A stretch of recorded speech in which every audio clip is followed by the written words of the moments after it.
TDP ఏ రకంగా జనసేన నమ్మి సై అనింది అంటే ఏం చెప్తుంది? ఏ ముఖ్యమంత్రి చేయలేనంత స్పీడ్గా పోర్ట్లు కంప్లీట్ చేశాను. ఫ్లైఓవర్స్ ఎక్కువగా నా హయాంలోనే పూర్తయినాయి. డెవలప్మెంట్ ఏది నోచుకున్నా కూడా వైఎస్ఆర్సీపీ హయాంలోనే నోచుకుంది అని అంటే పక్కా మోసం పక్కా అబద్ధం అన్నీ కూడా తెలుగుదేశం టైంలో అయినటువంటి ఇంటి పనులు పెంచాడు, చెత్త పనులు వేశాడు, కరెంట్ ఛార్జీలు పెంచాడు. చంద్రబాబు నాయుడు గారు తొందరగా ఈ ప్రాజెక్ట్ పూర్తి అవ్వాలి, నా కమిషన్ ముందే ఇచ్చేయాలని చెప్పి ఇలాంటి సొల్లు మాటలు చెప్పే విజయం సాధించారు. 25% ఫినిష్ చేయడానికి వైఎస్ఆర్సీపీకి ఎందుకు అంత టైం పడుతుంది? ఎందాడు మీకు చెప్పా, ఒక విజనరీకి ఒక ప్రిజనరీకి ఉన్న తేడా ఏంటో 2019-24 మధ్య కనపడింది.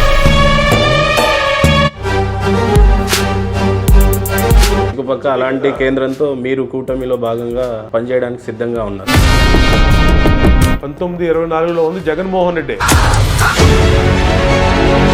కనీసం స్పెషల్ స్టేటస్ గురించి మీరు రాస్తారోకోలో ధర్నాలో కనీసం కేంద్రం మీద తీసుకురాలేదు, ఇటు రాష్ట్ర ప్రభుత్వం మీద తీసుకురాలి. సో ఈ స్పెషల్ స్టేటస్ ఇంకా ఈ ఊసు లేనట్ట. పాలసీ వాళ్ళు మార్చుకున్నారు. స్పెషల్ స్టేటస్ అనేది జగన్మోహన్ రెడ్డి ఏ రోజైనా ఈ రాష్ట్రం గురించి అడిగితేనే కదా.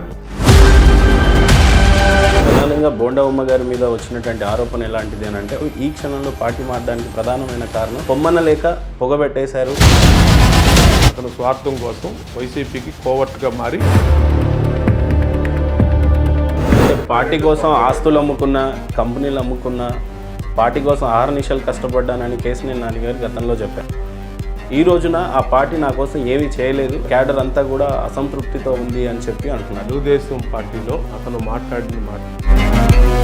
బోండా ఉమ్మ గారి పరిస్థితి విజయవాడ సెంట్రల్లో గతంలో జస్ట్ కేవలం 25 ఓట్లతో పోయినా కూడా ఈ రోజున బోండా ఉమ్మ గారి పరిస్థితి ఈ కాన్స్టిట్యున్సీ ప్రజలు నమ్మి ఎందుకు ఓటేయాలి? నా సర్వీస్ చూసి, నా పనితీరు చూసి, ప్రజల కోసం పనిచేసాం, నియోజకవర్గం కోసం పనిచేసాం. 2014లో 5 సంవత్సరాలు ఎమ్మెల్యేగా ఉన్నప్పుడు మీరు చేసినటువంటి పనుల గురించి చెప్పాలంటే ఏం చెప్తారు? అసలు పర్మనెంట్ సొల్యూషన్ చేస్తాను నేను. ఒక మధురా నగరు, దేవి నగరు, వంతెన నిర్మాణం కానీ 25 ఓట్లతో ఓడిపోయినా కూడా మీ మెజారిటీ ఒకప్పుడు 27,000తో ఉన్నప్పుడు, బట్ జనం అలాంటి తీర్పు ఇవ్వటాన్ని ఏ రకంగా మీరు? జనసేన విడిగా పోటీ చేయటమే ప్రధానం. మీకున్న కార్లు, మీకున్న ఇల్లు మీరు టీడీపీలో కంటెస్ట్ చేయకన్నా ముందున్నాయా, తర్వాత ఉన్నాయి? ఇప్పుడు ఈ ఇల్లు కానీ ఇవన్నీ కూడా నా ప్రాపర్టీస్, నా అఫిడౌట్. మీ ప్రత్యర్థి వెల్లంపల్లి శ్రీనివాస్ గురించి చెప్పాలి అని అంటే, వెల్లంపల్లి అనే అతను అవినీతి పరుడు కాబట్టి వైసీపీ నుండి చాలా శత్రుత్వాన్ని కొని తెచ్చుకున్నట్టున్నారు. పాలిటిక్స్లో మనం వద్దనుకున్నా వస్తాయి. ఈ రోజు అలాంటి కూజ. మీ అనుబంధం చంద్రబాబు నాయుడుతో ఏ రకంగా ఉంది? చంద్రబాబు నాయుడు గారు డైనింగ్ టేబుల్ వరకు వెళ్ళగలిగే వ్యక్తి బోండా ఉమ్మ.